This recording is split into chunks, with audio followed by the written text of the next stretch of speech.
আজকে অনেকগুলো বিষয় নিয়ে আমরা আলোচনা করেছি এবং সিদ্ধান্ত গ্রহণ করেছি। এর মধ্যে একটা ডেফিনেটলি ছিল আমাদের নতুন যে স্টেডিয়ামটা পূর্বাচলে, Sheikh Hasina international cricket stadium, ওটার টেন্ডার প্রসেসটা এবং বিড ডকুমেন্টটা কি হচ্ছে না হচ্ছে, যাদেরকে আমরা এটা আউটসোর্স করে দিয়েছি আপনারা হয়তো জানেন, আলাদা কমিটি করে ওরা একটা প্রেজেন্টেশন দিল। দেখলাম যে আমাদের কোনো আপত্তি আছে কিনা। সো আমরা মোটামুটি যা দেখেছি সবই অ্যাপ্রুভ করে দিয়েছি, যেন ওরা যেভাবে করছে করুক, ওইটাই স্ট্যান্ডার্ড প্রসিডিওরগুলো আমাদের জানার মধ্যে that is the best practice. So ওটা একটা মেজর এরিয়া ছিল এবং বেশ সময় চলে গেছে ওটাতে। এর বাইরে আরেকটা ভেরি ইম্পর্টেন্ট জিনিস ছিল, যেটা হচ্ছে রিজিওনাল ক্রিকেট অ্যাসোসিয়েশন। দুটো জায়গার রিজিওনাল ক্রিকেট অ্যাসোসিয়েশনের কমিটি আমরা করতে পারিনি। এর মধ্যে একটা ছিল বরিশাল এবং খুলনা, সেটাও আজকে আমরা অ্যাপ্রুভাল দিয়ে দিলাম।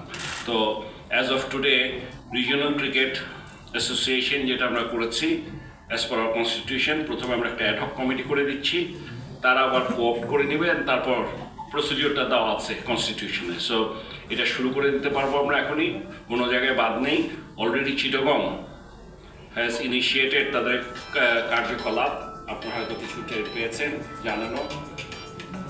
আজকে আমরা বলে দিয়েছি যে যেহেতু তারা শুরু করে দিয়েছে, এখন তারা বোর্ড থেকে যে সাপোর্ট পাওয়ার কথা তারা এখন পাবে।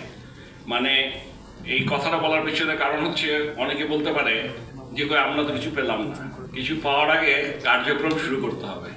সো কার্যক্রম আমরা আশা করছি খুব শীঘ্রই সবগুলা রিজিওনাল ক্রিকেট অ্যাসোসিয়েশন তাদের কার্যক্রম শুরু করবে।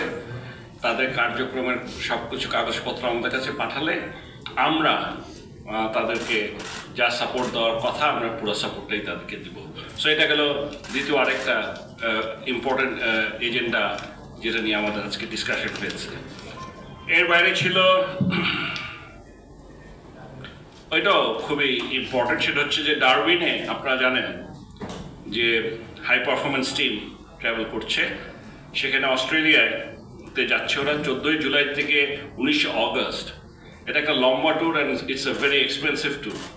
বোর্ডের আমাদের জানা মতো এটা one of the most expensive tour হতে যাচ্ছে, এত লম্বা সময় এত দূরে। তো ওখানে গিয়ে তারা দুটো 4-ডে ম্যাচ খেলবে এগেইনস্ট পাকিস্তানের, ওদের শাহিনস একটা টিম আছে ওদের সাথে। 3টা 50 ওভার ম্যাচ খেলবে নর্দার্ন টেরিটরি অফ অস্ট্রেলিয়া ওদের সাথে, এবং একটা T20 পাকিস্তানের শাহিন টিম ওটাও থাকছে। তাছাড়াও বিগ ব্যাশের 5টা টিম ওটাতে অংশগ্রহণ করবে। তো ওদের সাথে T20 একটা সিরিজও খেলা হচ্ছে। সো এই ধরনের এত বড় টুর্নামেন্ট সাধারণত আমরা এর আগে কখনো করিনি, সেটা করেছে এবং এটার ইনিশিয়েশনটা হয়েছে বেশ আগের থেকেই। ইনফ্যাক্ট কিছুদিন আগে আপনারা হয়তো জানেন, আমাদের বোর্ড থেকে কিছু ডাইরেক্টর অস্ট্রেলিয়ায় গিয়েছিল। ওখানটায় তারা একটা মেজর কারণ ছিল ওই স্টেডিয়াম, যে আমরা যে ধরনের আইকনিক স্টেডিয়ামটা বানাতে যাচ্ছি ওই ধরনের স্টেডিয়াম সম্পর্কে কোনো কিছু মিস করছি কি না আমরা। কারণ আমরা যেটা বানাতে চাচ্ছি ওই ধরনের স্টেডিয়ামের সাথে আমরা যখন বিদেশে যাই, বিশেষ করে ধরেন আমরা ইংল্যান্ড, অস্ট্রেলিয়া ওসব দেশে যখন যাই, তখন দেখি অনেক পার্থক্য। আমরা যতই সব ক্রাইটেরিয়া ফুলফিল করি না, কিন্তু দেখতে বা কিছু কিছু জিনিস আছে অনেক পার্থক্য মনে হয়। সো আমাদের ইচ্ছাটা হলো যে যেহেতু একটা করবো যখন, এটা আইকনিক ওরকম করতে চাই, পারবো কি না সেটা পড়ার কথা, বাট ওটা আমাদের ইচ্ছা। সো ওটা দেখতে গিয়েছিলাম এবং তাছাড়াও এর সাথে সাথে যেটা হয়েছিল যে অন্যান্য অস্ট্রেলিয়াতে ক্রিকেট সংক্রান্ত যা যা আছে সব কিছু চলতো। ওখানে দুর্জয় ছিল, দুর্জয় ছিল না, দুর্জয় ছিল না, কিন্তু হ্যাঁ মাও ভাই ছিল, হ্যাঁ। কিন্তু আমি বলছি দুর্জয় ইনফ্যাক্ট এই টুর্নামেন্টটার ব্যাপারে সবচেয়ে বেশি ইন্টারেস্ট শো করে দুর্জয়। ও আমাদেরকে বারবার বলে আসছিল যে এটাতে সে পার্টিসিপেট করতে চায়।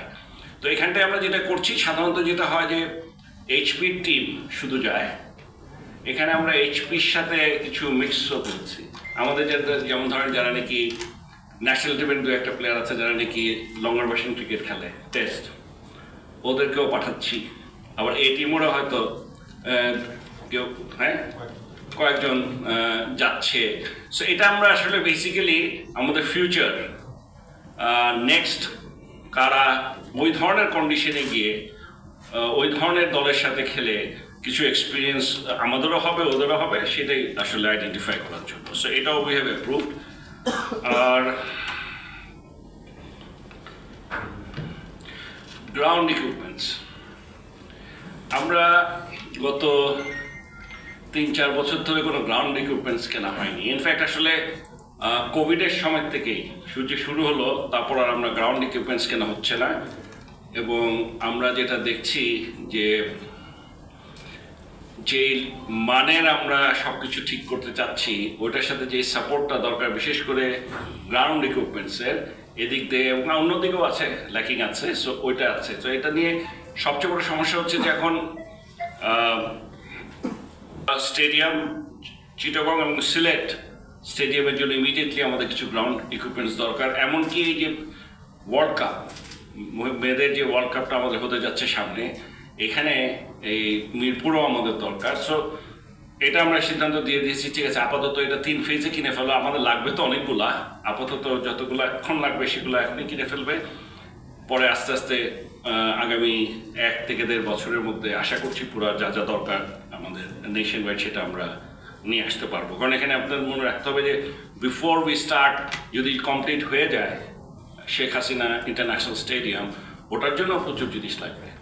সো আমি বলছি যে এইগুলো জিনিস মেজর, এগুলো সব প্রত্যেকটাই মেজর ডিসিশনস, ছোটোখাটো না।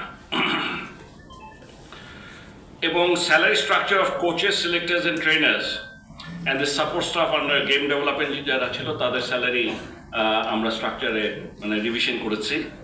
অ্যান্ড